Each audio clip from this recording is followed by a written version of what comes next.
જેટલી ઢંકાયેલી રહેશે એટલી જ સુરક્ષિત રહેશે. મહિલાઓ અંગે કથાવાચક પ્રદીપ મિશ્રાનું નિવેદન.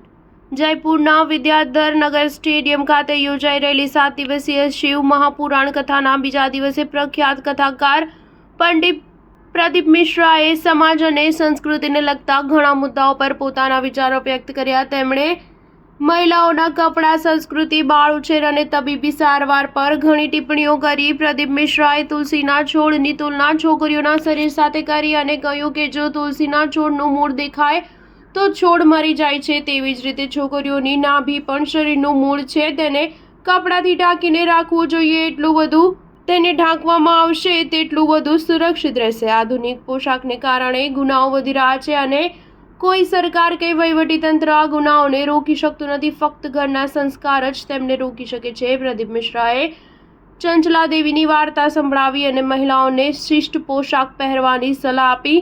તેમણે એમ પણ કહ્યું કે બે મોટી સમસ્યાઓ છે, ખોરાક અને કપડાં. તેમણે વર્તમાન પેઢી પર કટાક્ષ કર્યો અને કહ્યું કે હવે 4 તબક્કા બાકી નથી, ફક્ત 2 જ બાકી છે, બાળપણ અને વૃદ્ધાવસ્થા.